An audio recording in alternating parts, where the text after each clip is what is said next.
तो प्यारे बच्चों, इस वीडियो में डिस्कस करेंगे क्लास 9th का जो लास्ट सेशन का मैथ का पेपर हुआ था 2023-24 का, उसके सॉल्यूशन को दोनों मीडियम में एक साथ। ठीक है, तो ध्यान से देख लो और समझ लो, इम्पोर्टेंट है। ओके, तो ध्यान से देख सकते हो, प्रैक्टिस कर सकते हो। मैथ की ज़्यादा तैयारी के लिए सभी चैप्टर के असेसमेंट देख सकते हो। कॉमेंट में प्लेलिस्ट की लिंक मिलेगी, ओपन करके देख लो, दोनों मीडियम में मिल जाएंगे। असेसमेंट मोस्ट इम्पॉर्टेंट है आपके एग्ज़ाम के लिए। ठीक है, तो देख लेना।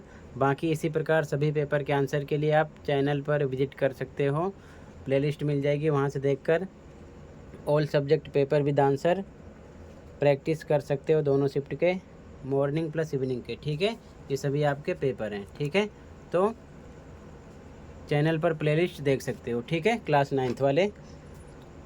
तो सीधा जाओ क्वेश्चन पर।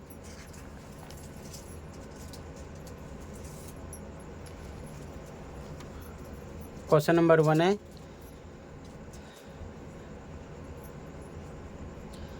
√32 को डिवाइड करना है √2 से, ये किसके बराबर होगा? 4 ऑप्शन है।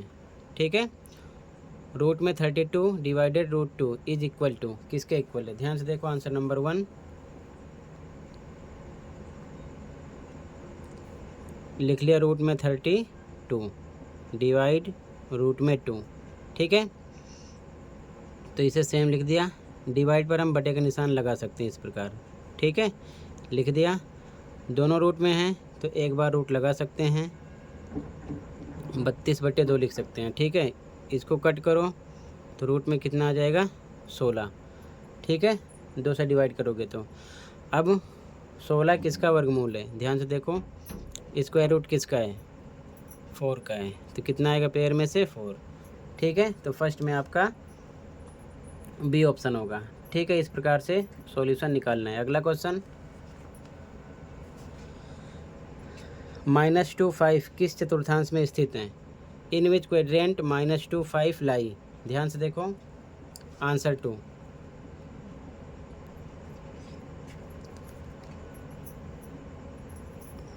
ये आपका होता है वाई एक्सिस, यानी कि वाई अक्ष, और ये होता है एक्स। ठीक है,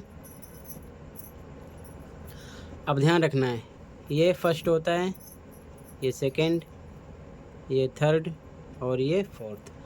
फर्स्ट में दोनों होते हैं प्लस प्लस। ठीक है, सेकंड में माइनस प्लस, थर्ड में माइनस माइनस, फोर्थ में प्लस माइनस, ये ध्यान में रखना। ठीक है, तो यहाँ पर क्या दिया गया है? ध्यान से देखो, -2 5, -2 कोमा प्लस में 5, इसके साथ क्या निशान है? माइनस का, और 5 किसके साथ है? प्लस के साथ, तो मतलब माइनस प्लस आ रहा है। तो इन चारों में माइनस प्लस में कौन सा आ रहा है? सेकेंड। ठीक है, इसी प्रकार आप पहचानोगे। तो यहाँ पर आपका सेकेंड चतुर्थांश में आंसर आएगा। ठीक है, तो यहाँ पर आपका राइट हो जाएगा बी ऑप्शन, यानी कि सेकेंड। ठीक है, अगला क्वेश्चन नंबर 3 है, एक त्रिभुज की भुजाएं 20, 28 और 24 सेंटीमीटर हैं, इसका अर्ध परिमाप है। A triangle has sides as 20 centimetre, 28 and 24 centimetre, its semi perimeter is. Solution देखो, आंसर थर्ड। हमें निकालना है सेमी पेरीमीटर, यानी कि एस। फॉर्मूला क्या होता है? ए प्लस बी प्लस सी अपॉन में 2। ठीक है, साइड पता है कितना? 20, 28, 24, तो 20 + 28 + 24, ABC मान लिया, रख दिया, बटे में 2। इनको आपस में प्लस करना है, कितना हो जाएगा? 20, 20, 40, 20, 60, 60, 70, 2, 72 आ गया। कितना आ गया? 72 अपॉन में 2। डिवाइड करेंगे, कितना आ जाएगा? 36। ठीक है, तो यहाँ पर आपका सी ऑप्शन हो जाएगा। ठीक है, ऑप्शन नंबर सी। अगला क्वेश्चन नंबर 4, 2 चर वाले एक रैखिक समीकरण के डैश हल होते हैं। A linear equations into variables has solutions, तो यहाँ पर होते हैं इन्फिनिट। ठीक है, डी ऑप्शन हो जाएगा, यानी कि अनगिनत बहुत सारे सॉल्यूशन हो सकते हैं। ठीक है, अगला क्वेश्चन, एक त्रिभुज ABC में यदि एंगल A बराबर 80 है तथा AB बराबर BC है तो एंगल C का मान है। In triangle ABC if angle A equal to 80 and AB equal to BC then value of angle C is. ध्यान से देखो आंसर नंबर 5।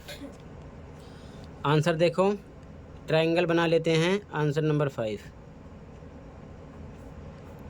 ट्राइंगल मान लो हमारा हो गया कौन सा, ये हो गया ABC। इसमें दिए एंगल ए कितना है 80 है, यानी कि ये है 80। AB बराबर BC है। AB ये किसके इक्वल हो रहा है, इसके BC के, ठीक है। एंगल C निकालना है, ये हमको निकालना है। तो ध्यान से देखो, एंगल A बराबर निकलेगा एंगल C के, यानी कि 80 ये भी निकलेगा। क्यों, बराबर भुजाओं के सम्मुख कोण है, ठीक है। क्लियर है। तो यहाँ पर आपका कौन सा ऑप्शन हो जाएगा, बी ऑप्शन राइट हो जाएगा, ठीक है। बी ऑप्शन हो जाएगा यहाँ पर। अगला क्वेश्चन नंबर 6, एक ठोस की डैश बीमा या फिर बीमाएँ होती हैं।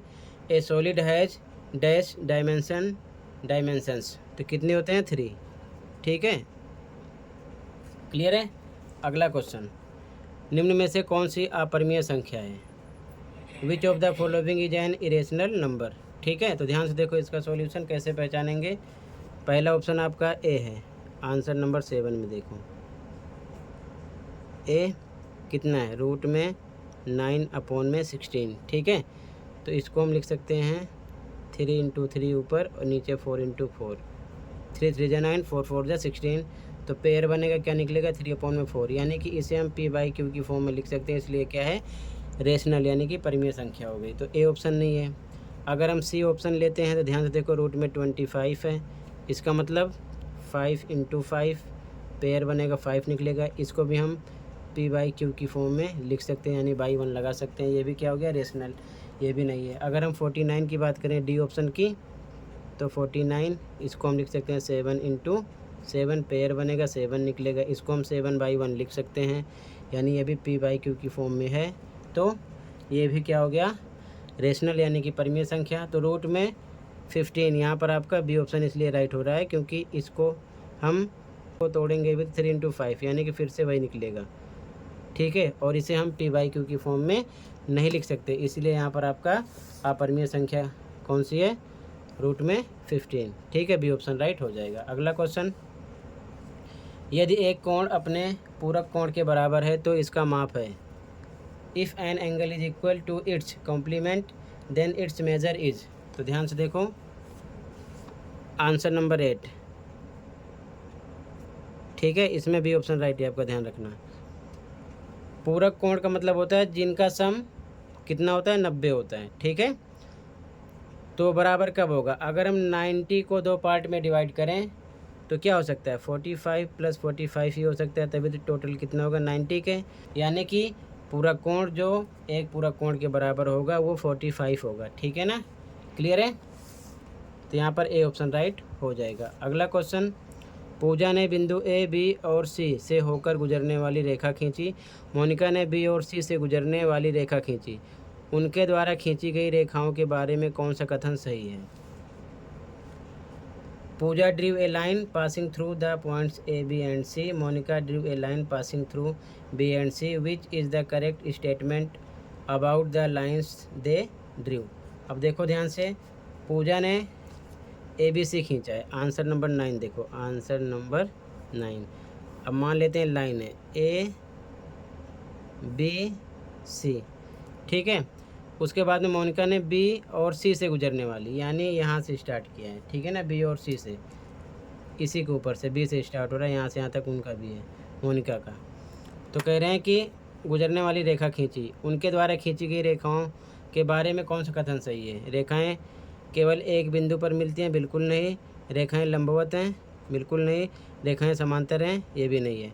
रेखाएं संपाती हैं, जब कोई रेखा एक दूसरे रेखा के ऊपर चलती है तो उसे बोलते हैं संपाती। तो यहाँ पर आपका डी ऑप्शन है, रेखाएं क्या हैं, संपाती हैं, यानी कि द लाइन्स कोइंसाइड, ठीक है ना। क्लियर है।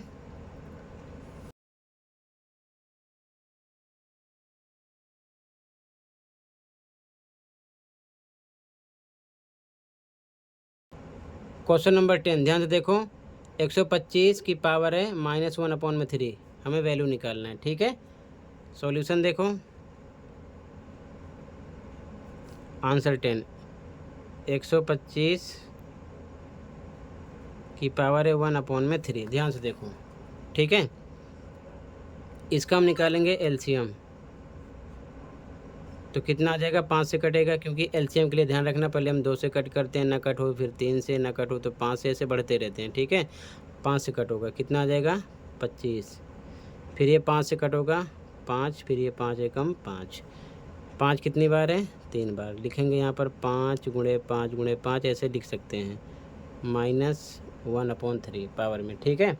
आगे सोल्व करेंगे, ध्यान से देखो, 5 कितनी बार है, 3 बार लिख सकते हैं, 5 की पावर 3 और फिर गुणे के निशान -1/3, ठीक है। सेम 3 से 3 कट गया, 3 से 3 कट गया, क्या बचा, 5 की पावर -1, ठीक है।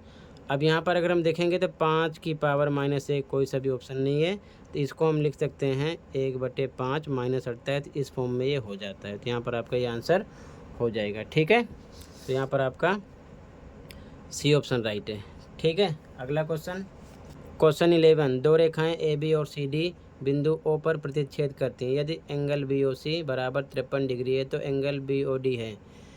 Two straight lines A B and C D cut each other at O. If angle B O C equal to 53 degree then angle B O D is. ध्यान से देखो, आंसर नंबर 11, दो रेखाएं हैं, ये ए बी है, मान लेते ये क्या है, सी डी है, ठीक है। एक दूसरे को ओ पर कट करती है, मान लेते हैं यहाँ पर ओ पॉइंट है, ठीक है, जहाँ पर कट कर रही हैं।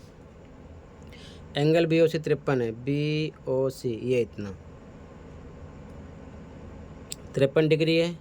बी ओ डी निकालना है, बी ओ डी ये हमको निकालना है। ध्यान से देखो, सी डी लाइन पर ये क्या बन रहा है, लीनियर पेयर, रैखिक युग्म, इस प्रकार से देखो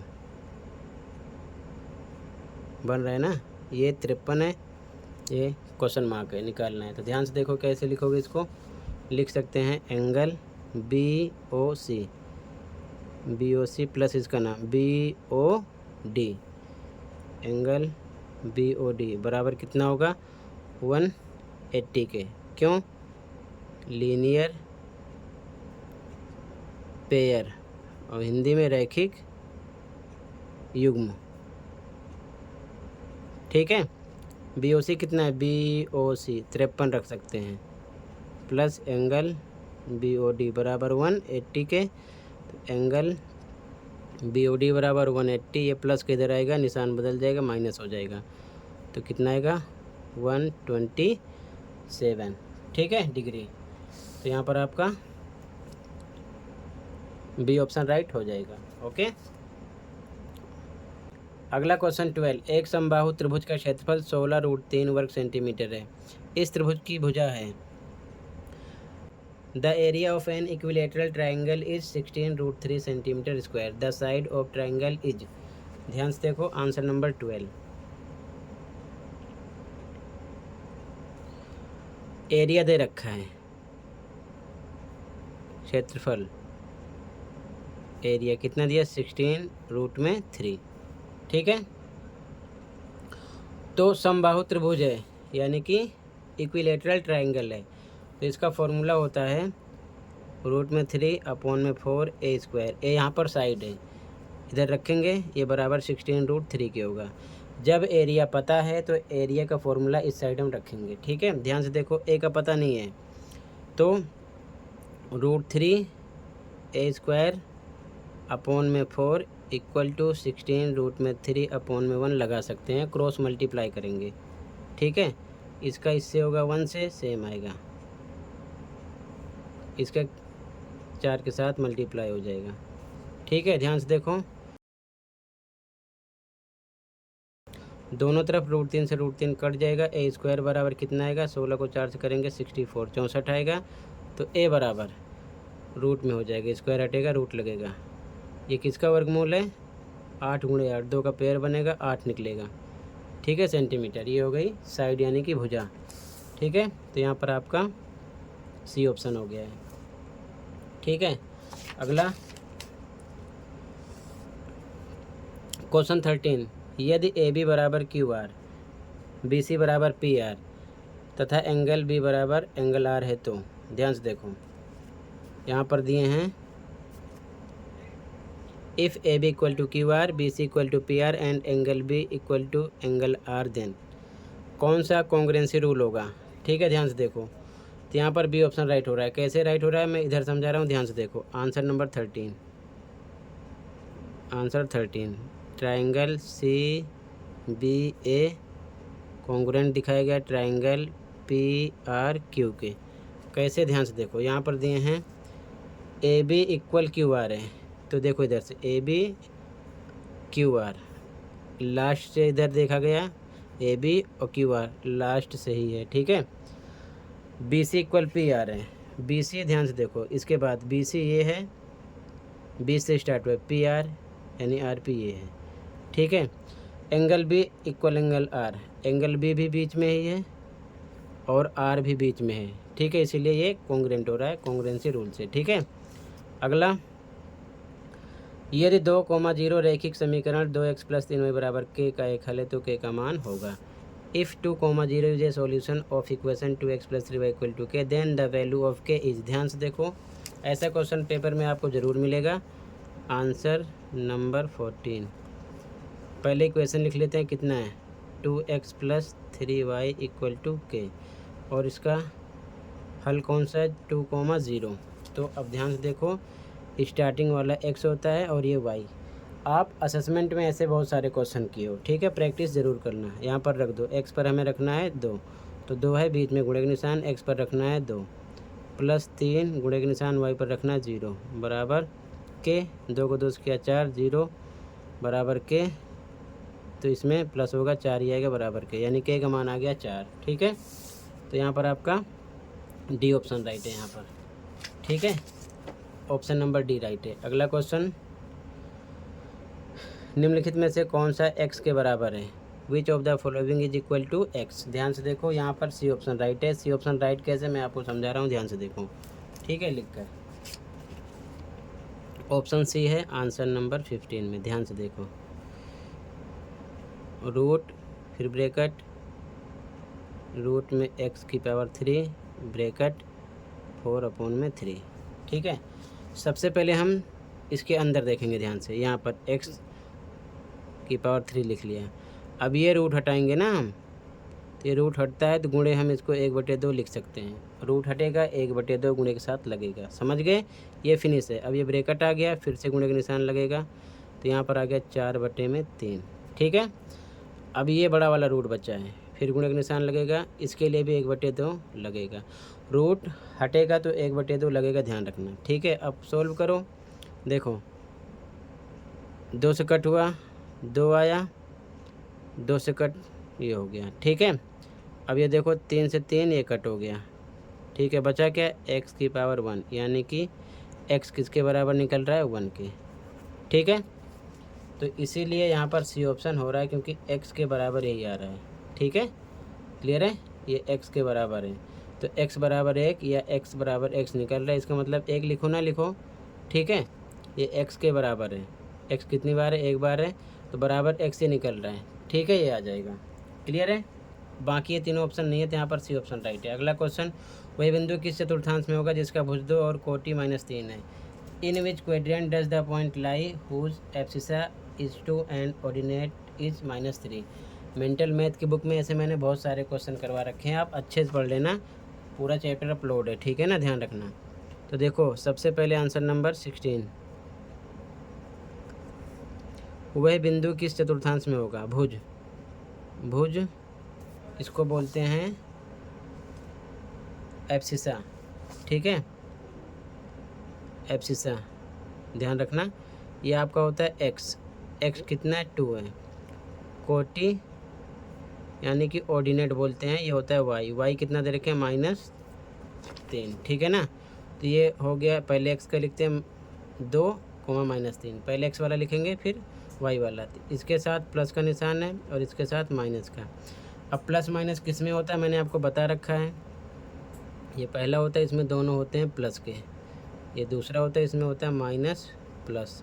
तीसरा होता है, दोनों माइनस के होते हैं। चौथा होता है प्लस माइनस होता है।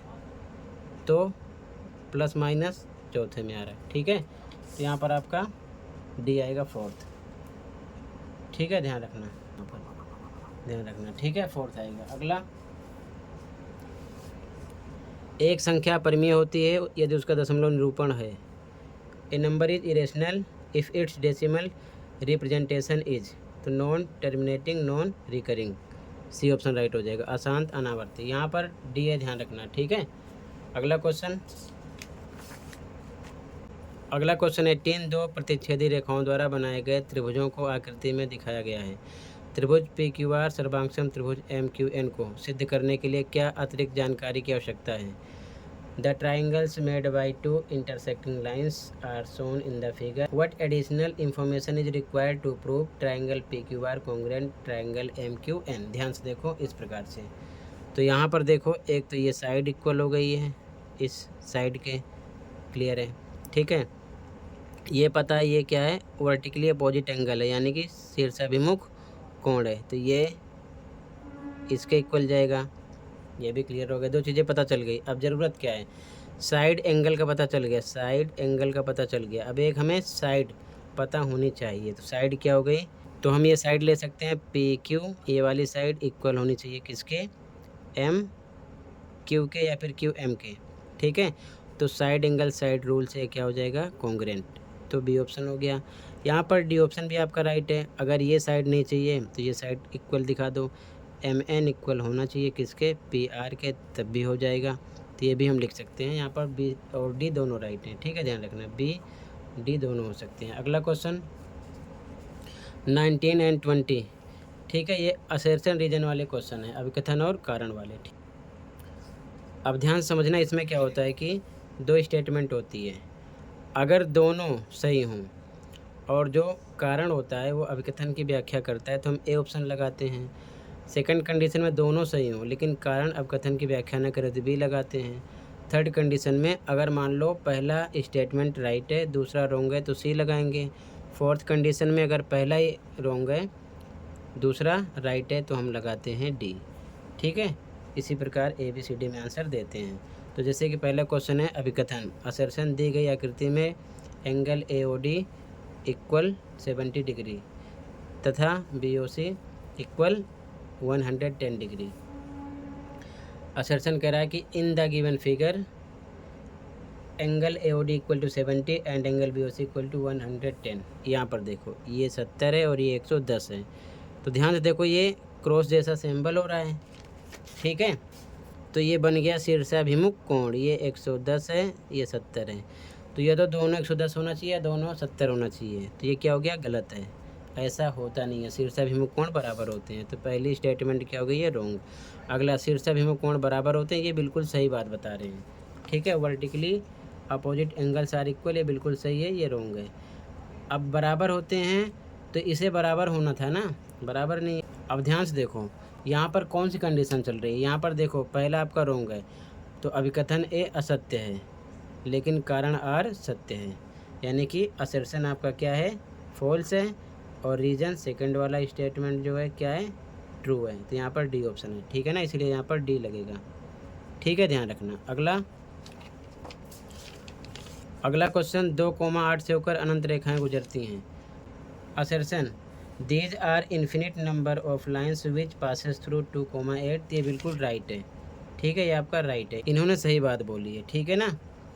आगे 2 चरों वाले रैखिक समीकरण के अपरिमित रूप से अनेक हल होते हैं। A linear equation into variables has infinitely many solutions, ये भी बात राइट है, यानी कि दोनों चीज़ें इन्होंने सही बोला है, ठीक है। यहाँ पर स्टेटमेंट दोनों राइट है लेकिन अनेक हल होते हैं, इसीलिए केवल 2,8 से होकर अनंत रेखाएं गुजरती हैं, इसमें यहाँ इस बात का कोई मतलब नहीं है। बातें दोनों सही हैं लेकिन इस लाइन का इससे कोई मतलब नहीं है, इसलिए यहाँ पर हमारा कौन सा ऑप्शन होगा, बी। दोनों अभिकथन और कारण सत्य हैं लेकिन आर कारण जो है अभिकथन की व्याख्या नहीं है, तो यहाँ पर हमारा ऑप्शन हो जाएगा B.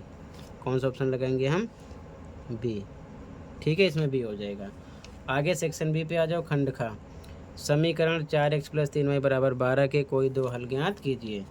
Find any 2 solutions of the equations 4x + 3y = 12, ठीक है। सॉल्यूशन देखो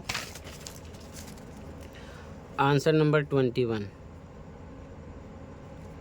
इक्वेशन है 4x + 3y = 12। दो हल निकालने हैं। अपने अकॉर्डिंग x पर हम 0 रखते हैं। आप चाहो तो x पर 0, 1, 2, 3 या माइनस में कोई नंबर -1, -2, -3 रख सकते हो। इसी प्रकार y पर भी कोई सा भी नंबर 0, 1, 2, 3 प्लस का या फिर माइनस में, ठीक है ना, -1, -2, -3 कुछ भी रख सकते हो, आपकी मर्जी है, ठीक है। तो हम 0 रख रहे हैं, तो यहाँ पर लिखेंगे इक्वेशन 4x, पहला सॉल्यूशन निकाल रहे हैं, +3y = 12। 4 पे 4, x पर हमें रखना 0 + 3y = 12। ये 0 हो चुका है, 3y = 12, तो y = 12/3 कितना आ जाएगा 4 डिवाइड करने पर। तो मतलब कि ऐसे बॉक्स बना लेते हैं, एक सॉल्यूशन आपका हो चुका है, ठीक है। ये x, ये y, x पर रखा 0 तो y मिल गया 4। अगला निकालेंगे, चलो y = 0 रख देते हैं, तो y पर हम y वाले बॉक्स में 0 रख देते हैं। फिर से इक्वेशन लिखो 4x + 3y = 12। तो 4xm + 3 पे 3y पर क्या रखना है हमको 0 = 12। तो 4x ये 0 हो चुका है = 12। तो x = 12/4 डिवाइड करोगे, 4 3 = 12, 3। तो x कितना मिला आपको 3। दो हल हो गए। इसी प्रकार आप अनेकों हल निकाल सकते हो, ठीक है ना। जैसे मान लो और निकालते, मान लो हम यहाँ पर रख देते हैं y = 1, ठीक है। तो फिर से इक्वेशन लिखेंगे 4x + 3y = 12। तो ये 4x + 3y पर आएगा 1 = 12। ये हो जाएगा 4x + 3 = 3 = 12। नंबर उधर जाएगा, 4x = 12, ये प्लस के इधर हो जाएगा माइनस। तो ये आ जाएगा 4x = 12 में से 3 जाएगा 9। तो x = 9/4, ठीक है। ये हल हो गया। अब चाहो तो इसको डिवाइड भी कर सकते हो, डिवाइड करोगे तो आ जाएगा 2, 4 2 = 8, 4 2 = 8, 5, 2.25 आएगा। आगे इसको भी हम लिख सकते हैं, आपकी मर्जी है, ठीक है।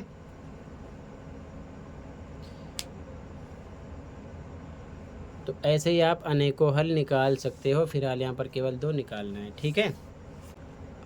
आगे समांतर रेखाओं की परिभाषा लिखना है आकृति के साथ, ठीक है। Straight line definition of parallel lines with figure, ठीक है।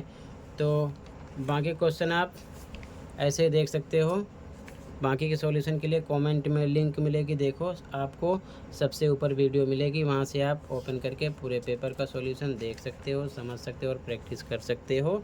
और क्वेश्चन एक साथ दोनों मीडियम में देख सकते हो। ऐसे क्वेश्चन की प्रैक्टिस आप ज़रूर कर लेना।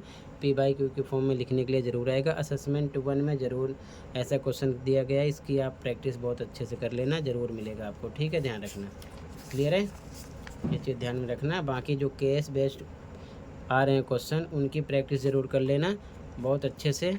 उसमें से भी क्वेश्चन आपको मिलेंगे। CBE वाली जो वर्कशीट आ रही है, सभी वर्कशीट असेसमेंट अपलोड है, कमेंट को देख सकते हो। तो आज की वीडियो में इतना ही था, मिलते हैं अगली वीडियो में। Thank you for watching and take care.